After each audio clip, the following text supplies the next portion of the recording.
Hi there, my name is Katie Akers. The topic of my unit lesson is for students to explore and present community narratives. They'll be able to choose from a variety of digital storytelling tools to tell their community narrative.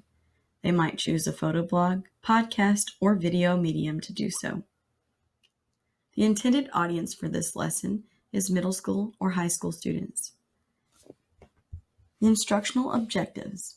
The overall purpose of this project is for students to deepen their understanding of the narratives they encounter every day in their community and to develop their interpersonal skills by working as a team and making connection with community members. I'll also be going over the unit Tinks that this lesson supports.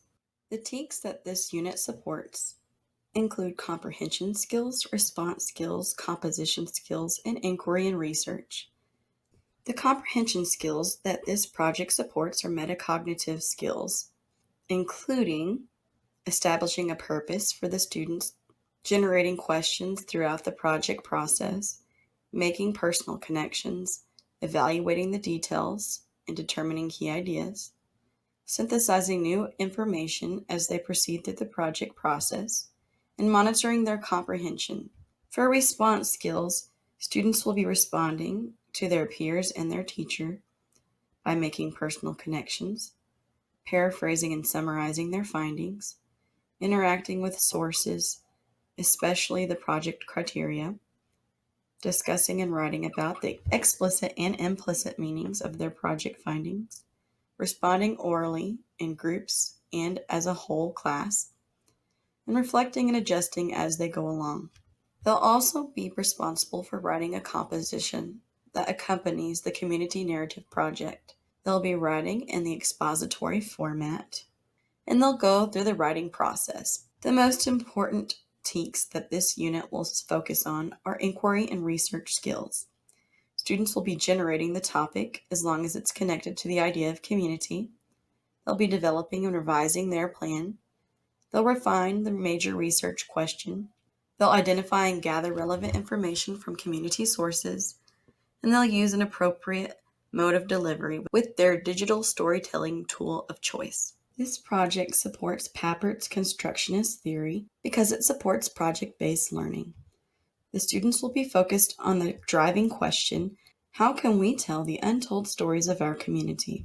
They'll be using a digital storytelling medium to tell an important narrative in their community. They can use a photo blog tool, a podcast tool, or a video tool to create this project. They will have milestones as they proceed through this project that include selecting a theme and planning out their project, submitting updates, writing an explanatory essay, sharing their final presentation, and evaluating and reflecting on the process.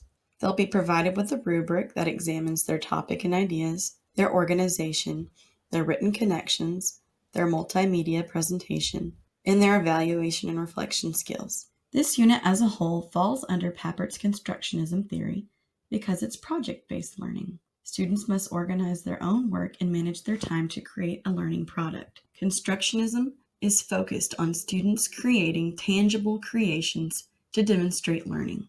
Vygotsky's sociocultural learning theory also ties into this unit because of the models that will be used to scaffold and peer interaction of working in teams. Vygotsky holds that the learner may not be able to do certain learning tasks on their own, but through social interaction and help from a more knowledgeable other, as in the teacher, the student can learn and soar to new heights. The lesson plan activities for week 1, or the launch week, focus on sparking student interest, introducing the project, and providing real-world models. This correlates primarily to Vygotsky's sociocultural theory, since the teacher will be scaffolding project instructions and providing real-world models. The students will be examining hometown heroes, a local segment on Fox 4 News, podcasting, including Snap Judgment and This American Life. They'll be looking at photo blogs like Humans of New York as exemplar models. For week 2, students will be focusing on putting their ideas together and working in their peer groups. And in week 3, they'll be producing their information, using the technology tools and working as a team. Weeks 2 and 3 blend together sociocultural and constructionist theories, since students will be working in teams to research and develop their ideas. During week 4, students will express their learning in written form to make deeper personal connections to the project. This will blend together the sociocultural and constructionist theory as well. Scaffolding will take place day 1 when students look at examples of expository writing and identify examples and non-examples. Students will create personal writing products and work together to revise and edit their work. For the final week of the project, the student will conclude the project process with presentations, evaluations, and reflections. After students present their findings, they'll use reflection and metacognition about the entire project process. This fits the constructionist theory. Papert famously stated, "You can't think about thinking without thinking about something." This project is extremely valuable for students so that they can learn from the community narratives around them.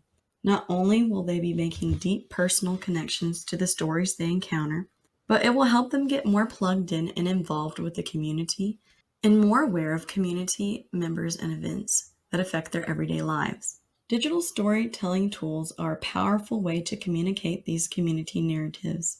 Photo blogs could be made through Adobe Spark Page or EduBlogs, which gives students the benefit of not only compelling visual imagery, but it also supports students' reflection and writing skills. Podcasts are powerful for the auditory learners and students who really want to interview and get deep into the process of speaking with select community members. Anchor is a free and easy-to-use podcast creation tool, but Audacity and other tools could also be used. Video is one of the most popular mediums among students. Adobe Spark Video, iMovie, or Weave Video are great tools that students can film and edit. They can easily spotlight a community member or a community event by the creation of a video that explains and interviews certain members of the community. Here you can see more of the project-based learning process as students plan and develop their ideas. They'll have to determine an overarching theme for the project. They'll have to decide who their group members will be and evaluate their strengths and weaknesses. They'll have to select a topic for the community narrative they wish to tell. They'll have to gather information and decide on which sources to use. They'll have to develop a timeline and select the digital storytelling tool that they wish to use and explain why they feel this tool best fits their needs. They'll have to gather interview questions from community members in order to communicate their narrative effectively, and they'll have to document the information that they gather. Some tips for educators that plan on teaching this unit. Make sure that you go over step by step the project criteria and allow students to ask questions so that the objectives are made abundantly clear. Then provide exemplar examples so students have a frame of reference. Make sure students have plenty of time to determine the themes and the concept of community. They'll need feedback as they develop their ideas for what community narrative they might choose to tell. They may even need help finding additional examples if they're still confused on the process. Also, make sure they have plenty of time to test out the digital storytelling technology tools so they can get a feel for how to use them. You may even need to provide a few tutorial links or show them yourself while they're working in groups. You may want to model what peer evaluation should look like and help them with the reflection process. Metacognition does not always come naturally for students. Overall, this lesson is perfect for teachers wanting to try out project-based learning and follow along with Papert's constructionist theory ideas.